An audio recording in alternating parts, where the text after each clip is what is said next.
just position the bottle jack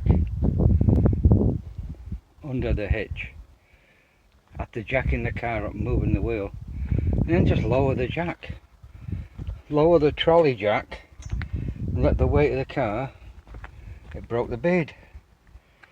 Then I positioned the tool with a block of wood for leverage, and that's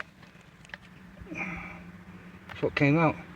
This part was just sitting here on top of the tyre. So now I'll just put the new one in, and Bob's your uncle, I guess. It's all done. New valve. Reseated the bead on the tyre. There's the old one snapped when I took it off. They always do that. But reseating the bead wasn't difficult at all. I just had to loosen more of the bead so that it sat more evenly. And then I gave it the air hose without the valve, without the stem inside the valve. So it got a full blast, and it just seated with a good bang, but it's seated. So it's up to 40 psi now.